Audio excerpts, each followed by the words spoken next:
क्या रिश्ते सचमुच बहुत कॉम्प्लिकेटेड होते हैं या हम लोग कर देते हैं, स्पेशली मेरे जैसे इमोशनल लोग?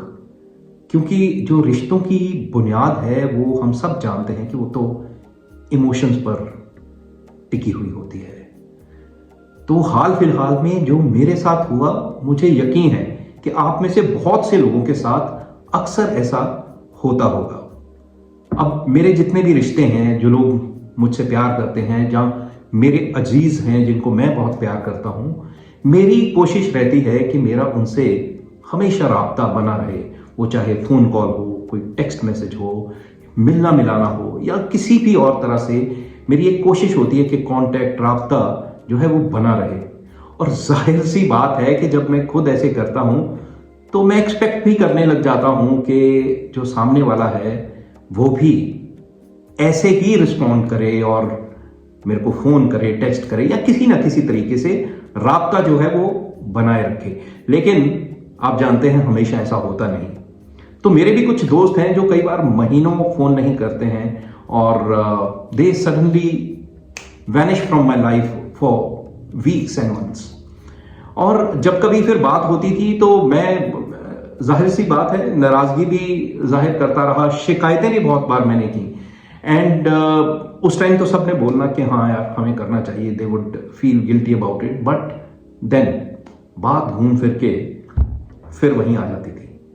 तो जब अभी कुछ दिनों पहले ऐसा फिर हुआ तो मुझे कहीं ना कहीं लगने लगा कि शायद अब उनकी जिंदगी में मेरी कोई जगह नहीं है।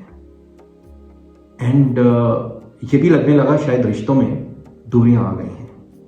और इस वजह से सच बताऊं, मैं काफी मायूस हो गया। और इसी मायूसी की हालत में मैंने अपने एक और दोस्त को फोन किया। उसने मेरी बात बड़ी ध्यान से सुनी और सच मानिए उसके बाद जो वो बोला,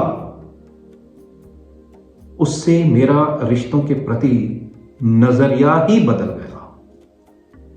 उसने कहा कि बहुत अच्छी बात है कि तुम रिश्तों में टाइम और इमोशंस और एफर्ट्स जो है वो इन्वेस्ट करते हो, बहुत अच्छी बात है। लेकिन क्या कभी तुमने सोचा है कि हर इंसान मुख्तलिफ होता है? उसकी सोच, उसकी इमोशंस, उसकी हैबिट्स, इमोशंस को एक्सप्रेस करने का तरीका, सब कुछ अलग होता है। दो लोगों का एक जैसा हो ही नहीं सकता, इवन ट्विंस का एक जैसा नहीं होता। तो तुम कैसे एक्सपेक्ट करते हो कि जैसे तुम अपनी इमोशंस जो हैं वो एक्सप्रेस करते हो, सामने वाला भी वैसे ही करे? हो सकता है किसी इंसान को फोन करना अच्छा ना लगता हो, उसकी आदत में शुमार ना हो, किसी को टेक्स्ट करना अच्छा ना लगता हो, और वो चाहे बहुत दिनों तक तुमसे बात ना करे, लेकिन जरूरत पड़ने पर, तुम्हारे आवाज देने पर वो जी जान लगा सकता हो। और हो सकता है वो अपनी जिंदगी को वो सॉर्ट आउट करने में मसरूफ हो, कुछ उसकी मसरूफियां रही हों, कुछ मजबूरियां रही हों, और हम सब की रहती हैं। और जब ऐसा होता है तो हम कई बार वक्त नहीं निकाल पाते हैं, वक्त निकल ही नहीं पाता। लेकिन उसका मतलब ये नहीं कि ऐसे दौर से जब हम गुजर रहे हैं तो हमारे रिश्ते कमजोर हो जाते हैं। जब मैंने ये बात सुनी और समझी, सच मानिए इस बात ने मुझ पर बहुत गहरा असर किया।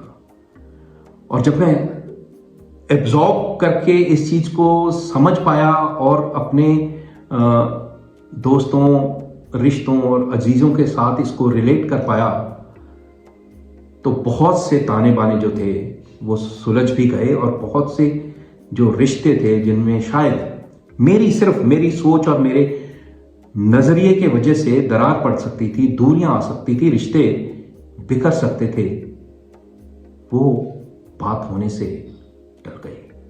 और साथ ही में मुझे समझ आया कि मेरे फेवरेट राइटर जो हैं वेन डायर साहब, वो सही कहते थे कि if you change the way you look at things, things you look at change.